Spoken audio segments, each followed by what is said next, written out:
Ok. Donc bonjour à tous.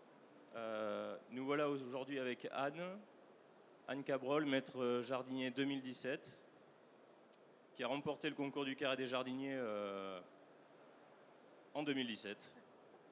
Et Franck, c'est moi, Franck Serra, ou maître jardinier 2021, la précédente édition. L'idée, c'est très court notre intervention, c'était pour éclairer sur le concours du Carré des jardiniers, éclairer quelle est la démarche, pourquoi finalement on l'a fait, en quoi ça nous a apporté et pourquoi pas que ça puisse susciter des idées pour vous, pour les prochaines éditions. Anne, je te laisse le soin de te présenter. Bonjour à toutes et à tous. Merci d'être déjà là, présent à nous écouter. Donc effectivement, moi j'ai préparé le concours en 2017. J'ai voulu préparer ce concours-là parce que la thématique me parlait. C'était à l'époque sur les jardins thérapeutiques, les bons soins du docteur Jardin. Et moi, c'est vrai que les jardins thérapeutiques, à l'époque, la thématique générale me parlait, mais je trouvais que c'était un peu un pléonasme, puisque pour moi, un jardin, c'est thérapeutique. Donc voilà, d'être dans un jardin, ça fait un petit peu de l'effet sur soi. Donc voilà, j'ai tenté l'aventure. J'avais peut-être aussi, si je suis honnête avec moi-même, envie de me lancer un petit challenge. Parce que, voilà, toujours ce problème de la légitimité. Et voilà, donc en fait, j'ai constitué une équipe, une super équipe très complémentaire, puisque eux étaient vraiment très spécialisés sur la partie pratique. Et ensemble, on a travaillé sur ce projet, et puis on a remporté ce titre donc en 2017. Et on peut dire que c'était un pari doublement réussi, puisque au-delà du titre, on a vécu une expérience assez incroyable. Mais c'est surtout que c'est à partir de là vraiment que j'ai senti que je pouvais signer mes jardins, en fait. À l'époque, je travaillais chez Terridial, donc je dessinais beaucoup de jardins pour des crèches, des cours d'école, des entreprises. Et là, donc aujourd'hui, ça y est, j'ai franchi le cap. Donc j'ai monté ma propre entreprise de conception, mais plus destinée aux particuliers. On y reviendra. Et voilà. Et maintenant, je sais que je peux signer mes jardins. Je me sens légitime et parce que c'est aussi des jardins de partage où on construit ensemble les projets avec les clients. On parle de plein de thématiques très enrichissantes. Et après, du coup, c'est toujours un rendez-vous ultime tous les 2 ans de se retrouver ici au Carré des Jardiniers parce qu'on revit un peu l'aventure avec les autres candidats. On invite tous les concepteurs et on y reviendra à se présenter. Et voilà, donc du coup, aujourd'hui, on est là pour vous en parler. Oui, le Carré des jardiniers, il a été, pour mémoire, créé en 2011.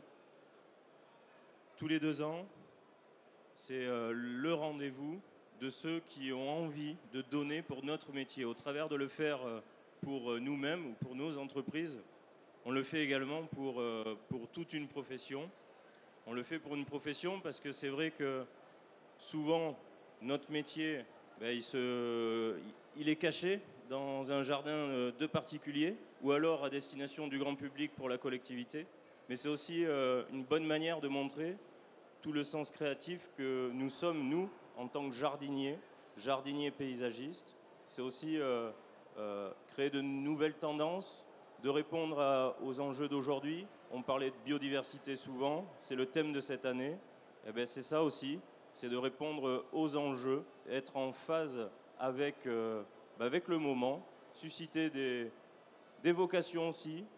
Alors nous, on l'a vécu en 2021. Alors c'était juste après le Covid finalement. Il y a eu quand même un bouleversement en 2020, on a eu le Covid, ça nous a déstabilisé quand même pas mal les équipes. Il nous fallait un événement, et le thème de 2021, pour ceux qui l'ont suivi, c'était le jardin du bon vivant. Je viens du Périgord et il s'avère que le bon vivant, tout de suite, ça a fait l'unanimité chez nous. Il te fixe ta place là, le bon vivant. Hein? Il fait beaucoup de bruit. Il est bon vivant lui aussi, à côté. Donc le jardin du bon vivant, c'est vrai que ça nous a permis de nous exprimer au travers des matières qu'on a utilisées de nos territoires. Et ça nous a surtout servi à mobiliser nos équipes pour souder, renforcer la cohésion d'équipe. En dehors de venir prendre du plaisir à faire un jardin, c'était également un formidable outil managérial pour qu'on ait une vocation commune avec l'ensemble des équipes, qui soient apprentis, chefs de chantier, tous les horizons de l'entreprise, avec toutes les anciennetés aussi au niveau de l'équipe. Ça nous a permis de faire un travail collectif. Alors le Jardin du Bon Vivant, c'est aussi cette année, je crois, parce que là, ça défile. C'est la fête à Paysalia, toujours.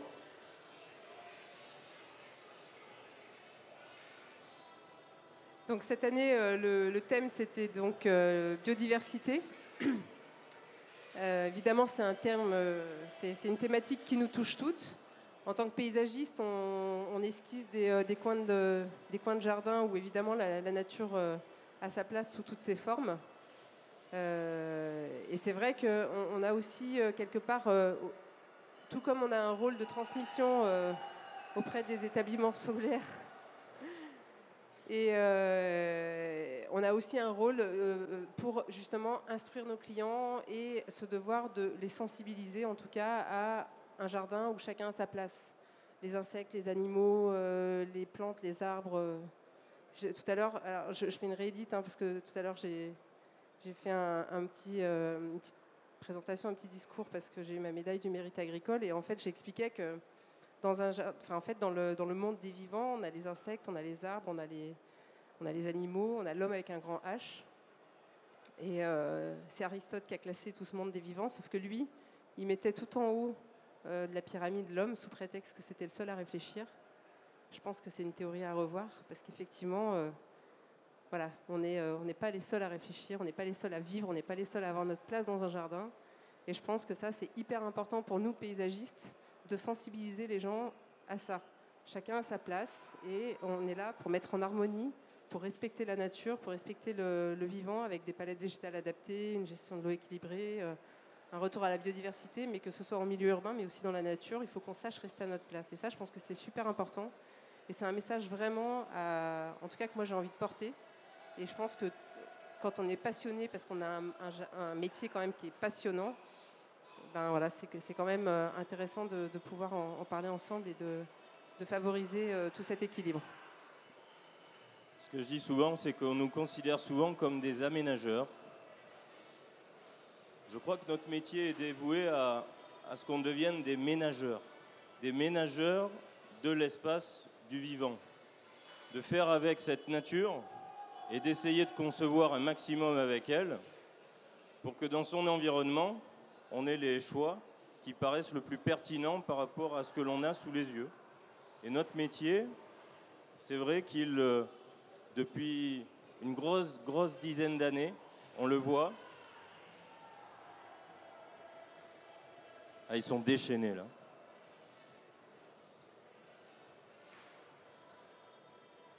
Donc notre métier, on le voit depuis une grosse dizaine d'années. C'est vrai qu'il y a toute la réflexion qui se fait au niveau collectivité, où de plus en plus, il faut qu'on plante des arbres, il faut qu'on remette la nature en ville. Ben voilà, on est dedans, on est pleinement dedans. Donc nous sommes devenus des ménageurs de l'espace et plus des aménageurs finalement de l'espace. C'est ça, des ménageurs. Et je pense qu'aussi en tant... Marche. Vous m'entendez? Ouais. Je pense que... Je les regarde en fait. Je pense qu'en fait, ouais, en tant que paysagiste, on a aussi cette mission de comprendre le sol. Je suis désolée, c'est super dur de se concentrer quand même. Bref. Voilà, l'homme, c'est parfois pas forcément être discret, contrairement aux autres êtres vivants. C'est la biodiversité. C'est la diversité qu'on aime. Voilà, donc concepteur, biodiversité, tout ça, c'est des mots qui nous parlent. Et effectivement, quand on aménage un espace, avant d'arriver et de tout de suite commencer à vouloir dessiner quelque chose, à venir avec des arbres, l'objectif, c'est quand même de construire ensemble, de vraiment faire prendre en compte cet environnement qui nous entoure, de garder certaines choses, de le mettre en valeur parfois et de comprendre ce qui se passe, donc comprendre le sol, comprendre le milieu d'une manière générale pour adapter au mieux nos aménagements. On le voit encore une fois cette année, au niveau du village du Carré des Jardiniers. Il y a beaucoup d'efforts qui ont été faits. Je vous invite, si vous y êtes déjà allé, je vous invite à y revenir. Mais je vous invite à prendre le temps aussi à échanger avec les équipes, parce que c'est très important aussi pour eux, parce que ils ont œuvré pendant 4 jours dans le froid, dans la neige, en plein courant d'air, pour réussir à monter un jardin sur lequel on a l'impression que ça s'est fait en claquant des doigts, mais effectivement, c'est un boulot énorme. Donc, passez les voir, discuter, parler, échanger. Chaque jardin a une histoire. Et on en est, nous, maintenant, des vieux. On est les vieux qui avons monté les jardins au niveau du Carré des Jardiniers. Mais allez les récompenser et leur dire que c'est formidable. Ça leur donnera de l'énergie pour continuer à tenir ces 3 jours de Paysalia. Je vous invite vivement à y aller.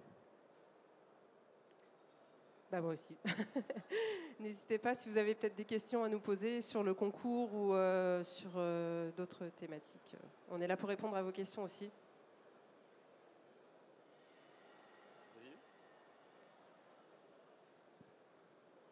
Oui, du coup, c'est 3 jours intensifs, mais alors, est-ce qu'on peut avoir des sponsors? Est-ce qu'on peut avoir une entreprise qui peut nous aider? Comment... Oui, le Carré des Jardiniers, alors ça se prépare 1 an en amont. C'est toujours long le processus. On retire un dossier, on prépare un dossier assez ficelé, hein, quand même très très complet, pour réussir à en ressortir forcément l'idée du projet, de en sortir également un plan de financement avec les éventuels partenaires sur lesquels on peut s'appuyer, réussir après surtout à être présélectionné dans les 10 pour arriver après dans les 4 derniers. Donc il y a un processus assez long, c'est assez sélectif, ça demande beaucoup de préparation et comme on le sait tous, plus tôt on se prépare, meilleure est l'arrivée. Donc c'est toute la logique de GL Event qui s'occupe de ça et ils le font très bien. On a plein de concours qui puissent exister, mais GL Event, c'est des pros. Voilà, c'est des pros de l'événement et ils savent nous accompagner, nous coacher. Il faut trouver des partenaires et c'est le meilleur moyen aussi de fédérer les équipes. Fédérer les équipes fournisseurs, toutes les parties prenantes sur lesquelles vous, aujourd'hui, vous êtes en activité. Vos fournisseurs, les entreprises, votre famille, tout le monde y passe. Tout le monde passe à la moulinette pour réussir à en faire une force et une énergie pour arriver au bout, à monter le jardin. C'est une intensité qu'il n'y a nulle part ailleurs au niveau national en termes de concours dans le monde du paysage. C'est celui, et je peux le dire parce que j'en ai fait d'autres, c'est celui qui a le plus besoin d'énergie. Surtout en plein mois de décembre, dans un hangar, en plein vent, en ayant 4 jours à 5 personnes pour le montage, c'est quand même un défi hors norme. Et quand vous venez de loin, naturellement, il y a toute la part logistique qui vient se greffer à tout ça. Donc ça demande beaucoup d'énergie, mais en fait, toute cette énergie-là, elle vous aidera pour l'après. Elle vous aidera pour l'après, pour de la gestion de projet, et puis pour l'expérience. L'expérience. Et même si tant est que vous puissiez le faire et que vous n'ayez pas le titre, vous avez gagné à y être. Et toute la période préparatoire, 1 an avant que ça arrive, le résultat, ce que je dis et ce que je disais souvent, c'est qu'on était tous vainqueurs au final. Mais on est quand même tous vainqueurs, titre ou pas titre. C'est toujours enrichissant de collaborer en équipe. Certes, quand il y a un résultat, c'est préférable, mais on en tire toujours des éléments positifs, quels que soient parfois les moments moins agréables. Quand tu dis que c'est 1 an, est-ce que c'est la phase conception avec toutes les esquisses, plans, etc. et ensuite la phase de préparation de chantier où on est sélectionné, après on a 1 an pour le faire en fait? On a 1 an avant, le thème sort. Ouais. Tu as 2 mois pour sortir le projet sur le papier, le dossier, le déposer. Et après, tu as 6 mois globalement pour te préparer. Parce que ce jardin, tu n'arriveras pas sur place et à te demander à quel endroit je vais mettre telle chose ou comment je vais le faire surtout. Ou comment je vais le faire. Ça demande de la préparation en amont, en montage à blanc et autres. Parce qu'il y a quand même des conditions qui sont particulières. On n'est pas en pleine terre. Donc il y a plein d'adaptations à faire. Donc c'est assez... Mais c'est top. Si tu sais pas quoi faire les week-ends, eh ben voilà, t'as trouvé ton occupation, parce que ça occupe une bonne part des week-ends, 6 mois précédant le concours. D'accord. Bon, bah, c'est parti. C'est vrai que c'est une... ouais. Bah, en attendant, ouais, faut pas hésiter. En fait, ce qui apprend aussi, au-delà de la légitimité dont je parlais tout à l'heure pour la conception et de croire en son projet, ça apprend aussi à aller chercher aussi des partenaires. Et c'est vrai qu'un projet, ok, on est maître jardinier, mais derrière il y a une équipe, il y a des partenaires. Enfin, c'est pas Franck Serra, c'est pas Anne Cabrol, quoi. Et ça nous apprend justement à avoir de l'humilité, à aller ensemble chercher les choses, à essayer de se pousser aussi pour aller demander de l'aide. Et c'est pas toujours facile. Donc c'est une expérience aussi humaine et une expérience de vie qui est assez incroyable. Je t'encourage à le faire en tout cas. Et justement, quand vous parliez au tout début que vous aviez monté une équipe pour participer au Carré des Jardiniers, du coup, vous l'avez pas fait en votre nom propre ni au nom de Terre Idéale. Enfin, c'est pour en savoir un peu plus sur, au final, la jeunesse de ce projet, quoi. Alors, en fait, ce qui s'est passé, c'est que moi, je suis allée... donc, effectivement, à l'époque, je travaillais dans une grande entreprise. Donc, je suis allée voir mon PDG, puis j'ai dit, OK, j'aimerais vraiment présenter ce concours. Et c'est une équipe, donc c'est lui-même. Bon, après, c'est vrai que il connaissait très bien le concours. C'est lui qui l'avait monté. C'était Emmanuel Moni, donc c'est lui qui était aussi à l'origine de Paysalia. Et il m'avait dit, mais Anne, si tu présentes le projet, ça sera ton nom. Ça ne sera pas Terre Idéale, ça ne sera pas Tarvel à l'époque, ça sera Anne Cabrol. Et j'ai dit, OK, donc on fait comment Il m'a dit, on te suit, il n'y a pas de souci, de toute manière. Après, c'est vrai que les gens, ils assimilent aussi. Moi, je suis restée quand même 13 ans fidèle à Terre Idéale et j'ai aussi beaucoup appris dans cette entreprise, beaucoup de reconnaissance. Et je pense qu'il faut simplement se dire, Terre Idéale m'a soutenue et c'est quand même pas eux qui, les week-ends ou les nuits, bon voilà, on cherchait le projet, mais ils ont quand même été là à tous les moments de l'étape pour m'encourager. Et après, la communication, en fait, elle se fait d'une manière naturelle. Peu importe, en fait, on parle d'un projet et d'un concours. Donc, effectivement, au départ, c'est une personne, c'est pas une entreprise. Vous voyez, toutes les entreprises qui postulent à ce concours, c'est une personne. C'est pas Franck Serra, Les Jardins, je sais même pas le nom de ta boîte, ça craint. Les Jardins, excuse-moi. Bref, donc voilà, c'est une personne en fait qui est mise en valeur. Donc ça, c'est à l'entreprise aussi d'avoir cette intelligence de partage et de partenariat. Donc sur le moment, c'est 5 personnes qui ont été déployées à partir de là où vous travaillez qui ont été dédiées à ça, quoi. Alors donc du coup, quand il m'a dit OK, vas-y, donc j'ai monté mon projet et là, bon, je savais que je voulais travailler avec un chef d'équipe en particulier. Ce chef d'équipe, je lui ai dit OK. Maintenant, c'est toi qui vas aussi aller chercher les gens avec qui tu as envie de travailler, parce que j'ai pas envie de tout décider, parce qu'on est une équipe, justement. Donc, en fait, à partir de là, Damien Bonnefoy, qui était mon chef d'équipe, a dit « Ok, je veux travailler avec un tel, un tel ». J'ai pris un apprenti, voilà, j'ai choisi mon équipe après sur le fond. Et puis, on l'a mis sur le papier, parce qu'en fait, la première partie, on doit présenter notre équipe. Donc, moi, c'était une équipe exclusivement Terre Idéale. Et puis, voilà, après, ça s'est fait comme ça. Ça répond à votre question? Parfait, merci beaucoup. Y a-t-il d'autres questions?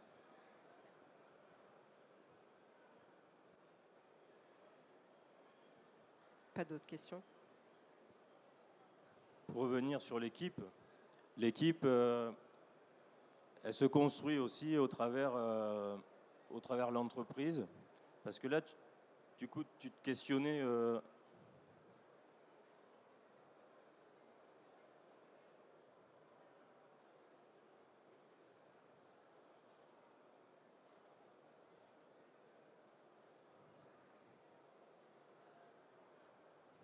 Vous parlez financièrement du coup? Ah ok, alors moi c'est très simple en fait, ils m'ont dit ok Anne tu fais le concours mais il faut que ça ne coûte rien, à part la main d'œuvre.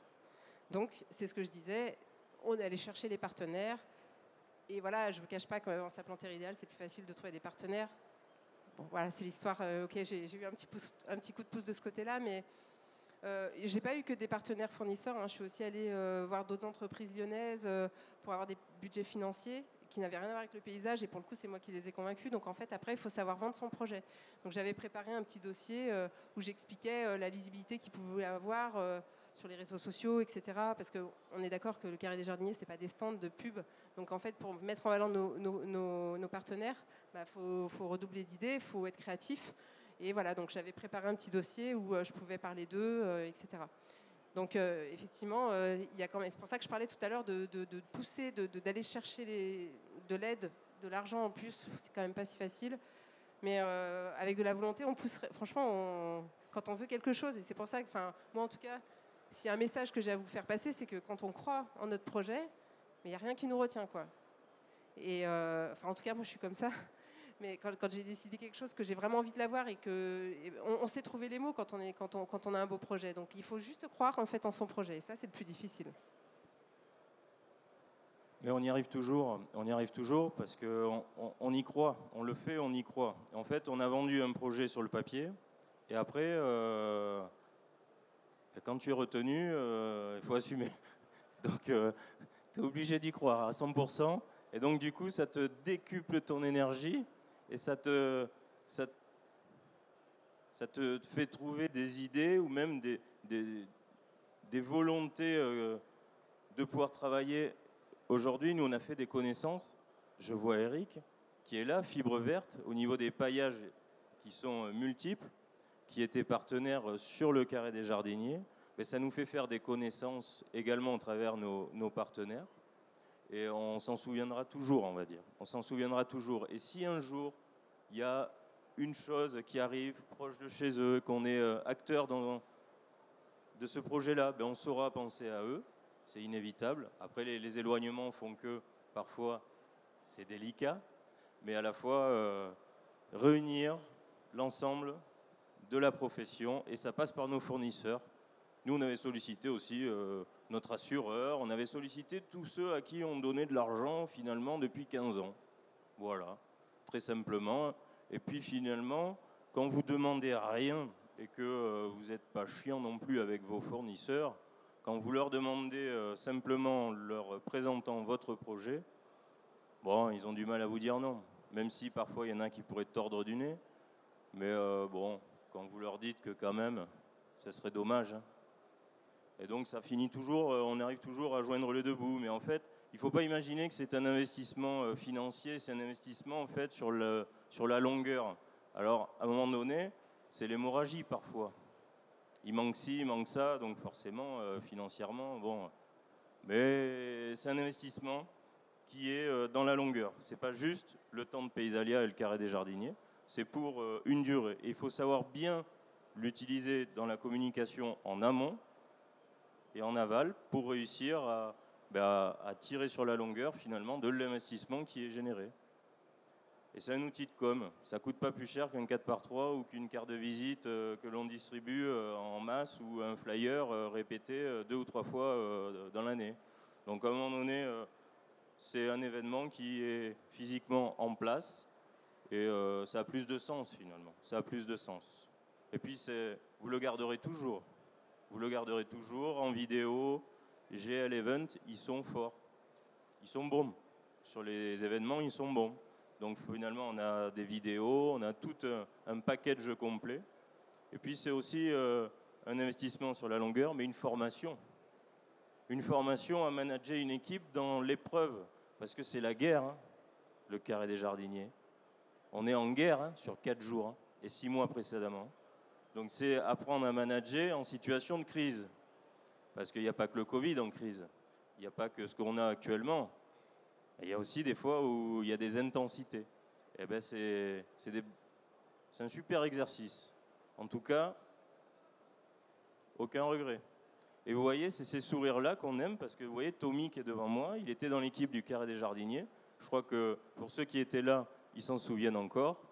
Quand vous voyez votre apprenti pleurer de joie, vous avez dit, vous avez rempli le contrat. Hein.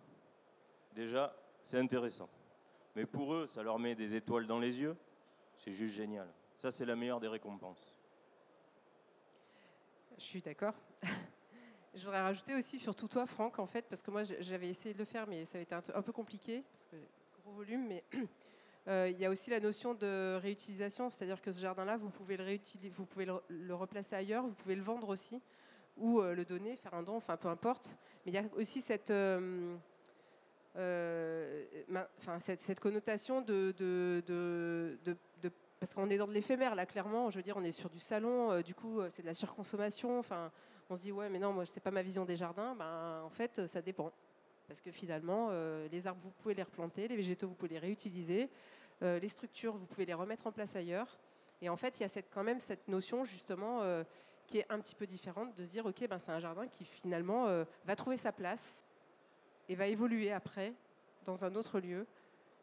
Et c'est vachement intéressant parce que du coup, si on le plante ailleurs mais qu'on y retourne dans 10 ans, ben voilà, on a justement la nature qui a opéré.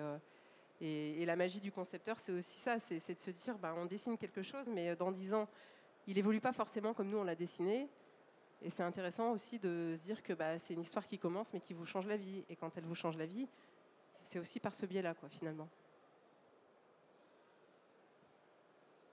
Faut penser à l'après, parce qu'on parle de biodiversité, on monte un jardin pour 3 jours pour un salon, on le remballe dans les placards. C'est vrai que c'est très paradoxal l'histoire. Donc c'est vrai qu'aujourd'hui, pour tous les nouveaux jardins qui sont créés pour le Carré des Jardiniers, il y a quand même en grille de notation, pour en faire partie au niveau du jury, il y a ce critère-là. Qu'est-ce qu'on va faire du jardin après? Qu'est-ce que vous allez faire du jardin après? Pour réussir à réemployer. Et puis ça sert non seulement pour avoir du sens déjà dans la démarche de faire un jardin, et puis ça sert également aussi aux candidats pour pérenniser encore plus son jardin et de continuer l'aventure Carré des Jardiniers.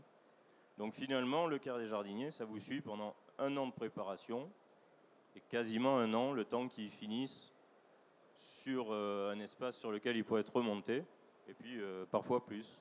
Nous, on a eu la chance de le remettre dans notre département. Il est parti pour 3 ans dans un parc public. Et au-delà de ces 3 ans-là, il va repartir encore sur un autre espace. Ils sont en train de se le batailler entre les communes. Donc ça, c'est plutôt la bonne nouvelle. Donc il va repartir, il va être remonté. Mais là, il ne m'appartient plus. Ils en font ce qu'ils en veulent. On leur a cédé, c'est fini. Mais on ira quand même. On ira quand même.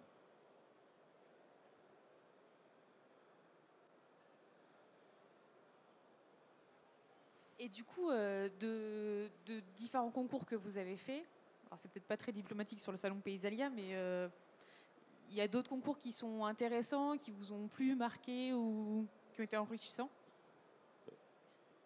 Chaque concours est différent, hein. Ils ont tous leur ADN différent. Paysalia, c'est une atmosphère différente parce que c'est la rencontre des professionnels incontournable une fois tous les 2 ans. C'est GL Event en partie organisation. Il y a beaucoup de préparation, c'est quand même hyper rigoureux, hyper carré. Il y a Chaumont-sur-Loire. On a eu la chance cette année de monter un jardin à Chaumont. C'est encore autre chose, une organisation au top niveau. Il y a le Festival de la Côte d'Azur, c'est encore une autre organisation, ça se met en place, on va dire. C'est différent, il ne faut pas non plus trop s'y attarder. Et après, il y a Jardin aussi. Jardin, pour ne pas l'oublier, Jardin, on y a participé à 2 reprises. C'est agréable parce qu'à Jardin, vous verrez du monde que vous ne verrez nulle part ailleurs. Et c'est un événement sur Paris. Alors il est délocalisé, maintenant il n'est plus aux Tuileries. Il va être à la Villa Windsor pour la prochaine édition. Donc il y a quand même un renouveau sur Jardin qui va être fait. Il va s'inscrire dans le temps avec une connotation à jardin éphémère, mais qui vont durer beaucoup plus de temps qu'ils ne le duraient précédemment. Ça va venir progressivement. C'est un bel événement parce qu'il y a une belle énergie. Il n'y a que des personnes qui souhaitent faire avancer dans la profession. Donc, ouais, moi, j'en ai pas fait autant que toi. J'ai fait Jardin. Après, moi, celui qui m'a marqué un peu le plus, ça sortait un peu du cadre des concours. Mais j'avais eu la chance de faire un jardin pour la Biennale d'art contemporain en 2013 à Lyon, à la Sucrière.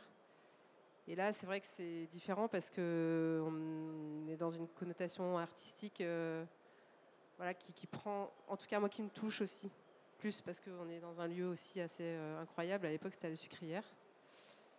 Voilà, après, je pense que de toute manière, d'une manière générale, les festivals de jardin, les concours, voilà, il y a toujours des bonnes idées à prendre, il y a toujours des échanges passionnants avec voilà, des gens, on fait des belles rencontres. Et voilà, d'une manière générale, c'est super intéressant de se rapprocher de ce genre d'événements. Ça nous sort de chez nous, ça nous sort de nos entreprises. Ça nous permet de transpirer encore un peu plus, parce qu'a priori, quand on fait ça, c'est qu'on n'en a pas assez chez nous. Bon, ça dure qu'un temps. Mais non, c'est agréable. C'est agréable. D'autres questions?